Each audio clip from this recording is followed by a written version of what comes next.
High friends, welcome to a new blog of रुरु मन। आज আমরা চলে এসেছি কৃষ্ণনগর স্টেশনে। কৃষ্ণনগর স্টেশন থেকে আমরা যাব কৃষ্ণনগর রাজবাড়ি এবং গোপাল ভাঁড়ের বাড়ির সন্ধানে। চলুন তাহলে যাওয়া যাক।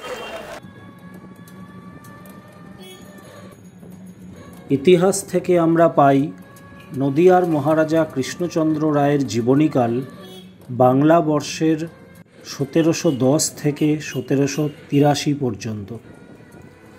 তিনি শাক্ত পদাবলীর রামপ্রসাদ সেন, অন্নদামঙ্গল কাব্য প্রণেতা ভারতচন্দ্র রায়গুণাকর ও হাস্যরসিক গোপাল ভাঁড় প্রমুখ গুণী ব্যক্তিদের পৃষ্ঠপোষক ছিলেন। অন্নদামঙ্গল কাব্য তার সময় এবং তারই পৃষ্ঠপোষকতায় রচিত হয়।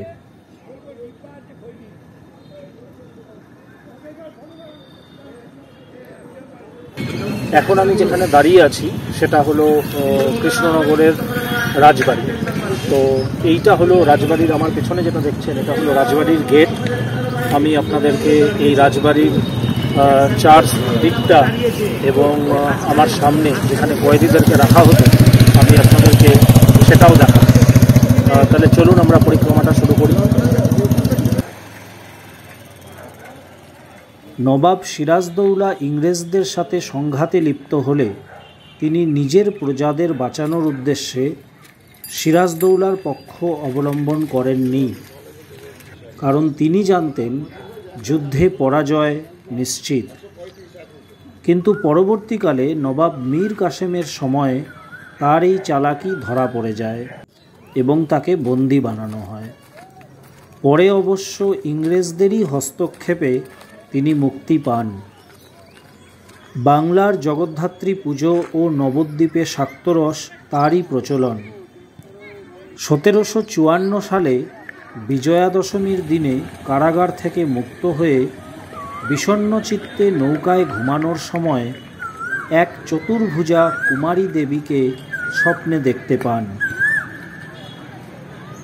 মায়ের আদেশেই কার্তিক মাসের শুক্লা নবমীতে জগদ্ধাত্রী পুজোর প্রচলন বঙ্গে শুরু হয়।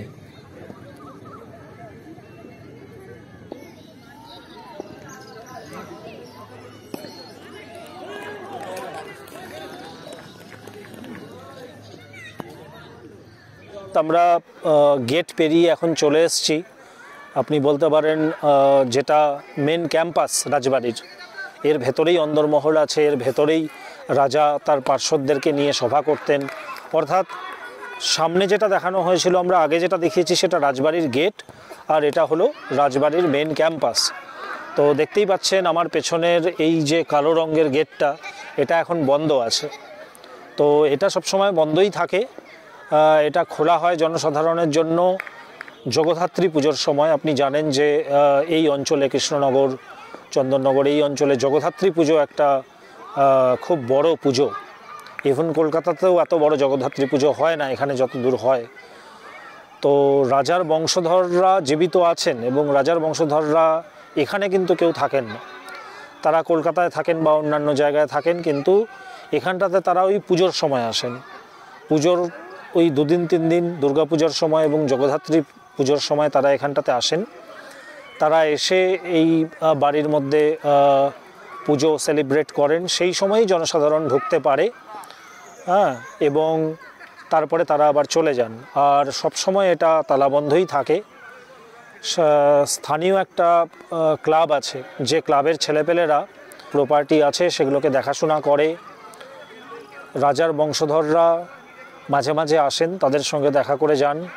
তাদের সঙ্গে দেখা করে যদি কোনো প্রয়োজন হয় তাহলে পরে কথাবার্তা বলেন, 1 দিন 2 দিন থাকেন, তারপরে তারা তাদের মতন আবার বেরিয়ে যান। তো এই হলো ক্যাম্পাসের এন্ট্রান্স। এবার আমরা আশপাশটা একটু ঘুরিয়ে দেখাবো যে আর কিছু আমরা দেখাতে পারি কিনা। দেখুন রাজবাড়ির চারপাশটা দেখতে কত সুন্দর লাগছে।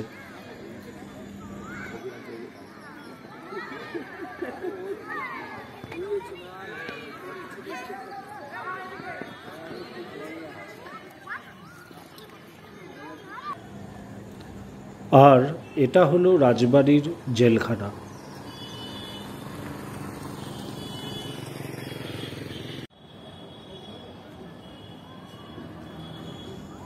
জেলখানার প্রধান ফটক।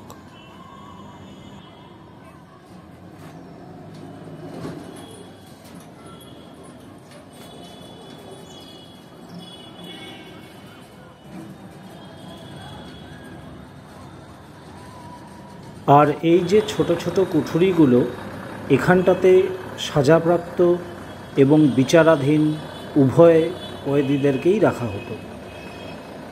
অ্যাকচুয়ালি যদি কোনো বাড়ি থাকে তাহলে তো সবাই একটা বাড়ির কথাই বলবে। অবশ্যই বলবে, কিন্তু আমার বাড়ি ঘূর্ণি। হ্যাঁ, আমার ওখানে ঘূর্ণি, আমি আদিবাসী লোক। আমার বাবা বলে গেছে যে গোপাল ভাঁড়ের বাড়ি ঘূর্ণি ছিল, কিন্তু কোথায় ছিল কেউ বলতে না। বাবা আবার তার বাবার মুখে শুনেছে, আমার দাদুর মুখে শুনেছে, দাদু আবার তার ঠাকুরদার মুখে শুনেছে, কিন্তু ঘূর্ণিতে বাড়ি ছিল গোপাল ভাঁড়ের। কিন্তু আদি বাড়িটা কোথায়, কোন জায়গায় বাড়ি, সেটা কেউ প্রমাণ করতে পারেনি আজ পর্যন্ত।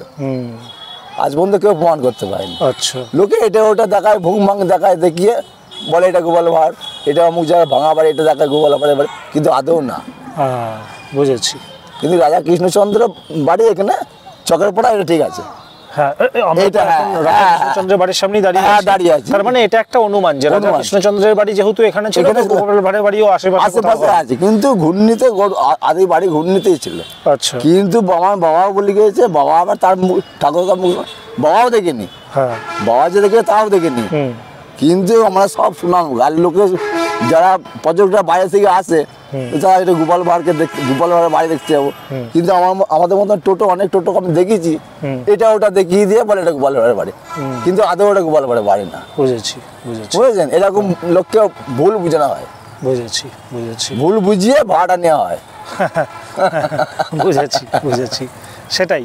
আর ওনার তো কোনো বংশধরও নেই না গোপাল ভাঁড়? বংশধর বলতে গোপাল ভাঁড়ের ছেলে পেলে কাউকে দেখতে পায় না। আদৌ এখানে আছে কিনা, ছেলে আছে কিনা, তা কেউ যায় না। বুঝেছি। ঠিক আছে দাদা, আপনাকে অনেক ধন্যবাদ। তাহলে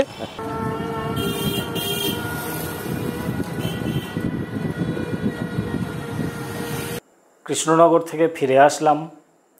কৃষ্ণনগরে আমরা প্রায় 2.5 ঘন্টা মতো গোপাল ভাঁড়ের বাড়ির সন্ধান করেছি।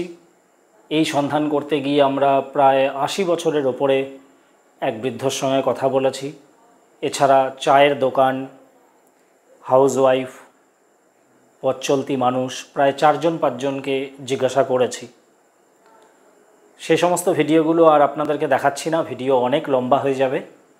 কিন্তু সবারই যা বক্তব্য সেটাই আমি এখানটাতে বলছি। সবাই এক কথায় বলছে যে গোপাল ভাঁড়ের বাড়ি অ্যাকচুয়ালি যে কোথায় সেটা তারা কেউ জানে না। তাদের বাবা দাদারাও একই কথা বলে গেছে, তারাও কিন্তু ঠিকঠাক জানেন না। গোপাল ভাঁড়ের বাড়ি যদি সত্যিই থাকে তাহলে তো কেউ না কেউ জানবে, সেটা আমরা কারোর মুখে শুনতে পাইনি। আপনারা যে ইউটিউবের ভিডিও দেখে গোপাল ভাঁড়ের বাড়ির সন্ধানে কৃষ্ণনগর চলে আসছেন, আর তারপরে এখানে এসে লোকজনকে জিজ্ঞাসা করে শেষে অটোওয়ালা আপনাকে নিয়ে গিয়ে একটা বাড়ি দেখিয়ে বলছে এটা গোপাল ভাঁড়ের বাড়ি, আদৌ কিন্তু এখানটাতে গোপাল ভাঁড়ের বাড়ির কোনো অস্তিত্ব নেই। অতএব গোপাল ভাঁড়ের বাড়ি দেখতে চলে আসবেন না, গোপাল ভাঁড়ের বাড়ি এখানটাতে নেই। ইউটিউবে আপনারা যে ভিডিওগুলো দেখেন যেখানে বলা হয়েছে এটা গোপাল ভাঁড়ের বাড়ি, সেগুলো সবই ফেক ভিডিও।